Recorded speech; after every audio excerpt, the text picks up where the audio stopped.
आपका बेहद शुक्रिया सर। मैं इस बजट की मुखालिफत में बोलने के लिए खड़ा हूं और इस बात को ज़हन नशीन करनी चाहिए कि सर के पिछले 25 साल में से 15 साल बीजेपी और एनडीए इख्तिदार पर है और यही बुनियादी वजह है कि आज एक ग्रेजुएट बेरोजगार है, किसान खुदकुशी कर रहे हैं, एमएसएमई बंद हो रहे हैं और चीन से बगैर इंपोर्ट करे हमारे देश का निज़ाम नहीं चल सकता।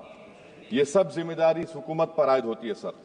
वजीर आजम कहते हैं कि मुल्क विकसित भारत की राह पे है। मैं कहना चाहता हूं कि ये उस वक्त तक मुमकिन नहीं है जब तक इस मुल्क की 80 करोड़ आवाम फ्री राशन के बगैर जिंदा नहीं रह सकती।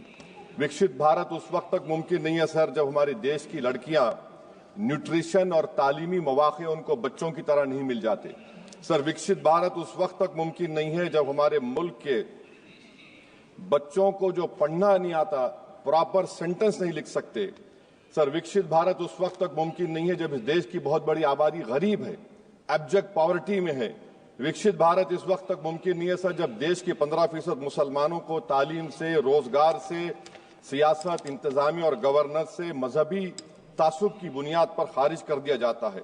सर, 2014 से रियल वेजेस में गिरावट आई है या स्टैग्नेशन हुआ है। हर साल 1.3% की कमी हुए, यानी हर साल वतन अजीज के शहरी गरीब होते हैं और बरसर इख्तिदार की जमात की दौलत में इजाफा होता है। 750 उन्होंने अपने नए पार्टी ऑफिस पूरे देश में खोले हैं और एक गरीब को पीएमएवाई में बगैर रिश्वत करप्शन के घर नहीं मिलता।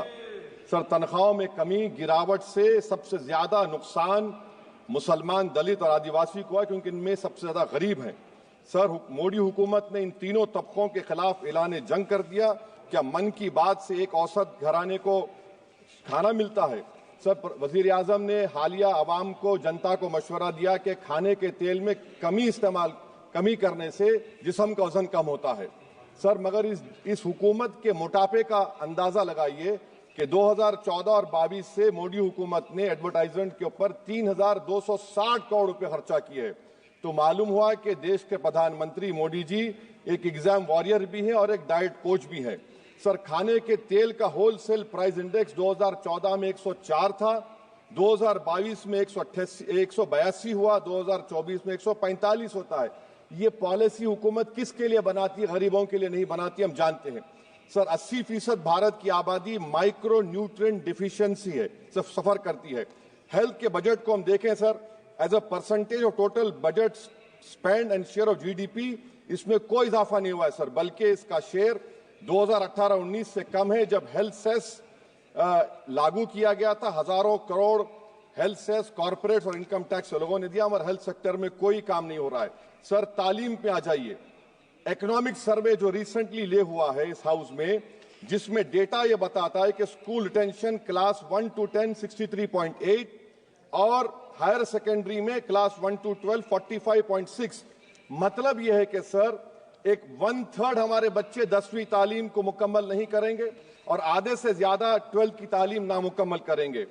लगता है कि देश के प्रधानमंत्री इनको एग्जाम वॉरियर बनाने का जो नारा लगाते हैं, वो नहीं चाहते कि नौजवान तालीम याफ्ता बने, बल्कि सिर्फ चाहते हैं कि गरीब और मायूस नौजवान उनकी जलसों जनसभाओं में यहाँ शिरकत करें, उनके लिए जिंदाबाद के नारे लगाएं और खुद की जिंदगी और मुस्तकबिल को मुर्दा कर दें। सर, सच्चाई यह है कि हमारे नौजवानों का एक बहुत बड़ा तबका बेसिक मैथमेटिक्स पढ़ नहीं सकता और अपनी मादरी जबान में एक जुमला नहीं लिख सकता। सर, जो सौतेला तासुब रवैया अक़लियतों के साथ हुकूमत कर रही है, इसकी मिसाल यह है कि वजारत अक़लियती बहबूद का बजट पिछले साल से कम हो गया है। सर, मैं एग्जाम्पल दे रहा हूं आपको। जो pre matric, post matric, MANF, free coaching, interest subsidy education loan है, एलोकेशन फॉर एजुकेशन एम्पावरमेंट में जबरदस्त कमी आई है। सर, पिछले साल 1575 करोड़ था सर, इस साल 678 करोड़ कर दिया गया है। सर, सेंट्रल सेक्टर की जो स्कीम्स है, जिसमें education, empowerment, skill development, PM विकास है, 2024 में 2120 करोड़ में से सिर्फ 770 खर्चा किए गए। सर, 2025-26 में उसको 1237 करोड़ कर दिया गया। सर, ये सरकार अक़लियतों को और खास तौर से मुसलमानों को मुकम्मल नजरअंदाज कर दी गई है। प्री मैट्रिक स्कॉलरशिप सर, पिछले साल 326 करोड़ में से 90 करोड़ रुपए खर्चा किए गए। पोस्ट मैट्रिक में इस साल 65% कमी कर दी गई, सिर्फ 413 करोड़। मेरिट कम मीन सर 33 करोड़ से 7 करोड़ कर दिया गया है। कौमी वक्फ बोर्ड तरक्याती स्कीम, शहरी विकास संपत्ति सर 2023-24 में 17 करोड़ में 8 करोड़ दिए गए, 1 करोड़ खर्चा हुआ। 2024 में 16 करोड़ सिर्फ 3 करोड़ रुपए दिए गए। इस साल 13 करोड़ रुपए दिए गए हैं। तो इससे अंदाजा होता है कि हुकूमत वक्फ की जायदादों को आमदनी का जरिया नहीं बनाना चाहती, उसको बर्बाद और खत्म करना चाहती है।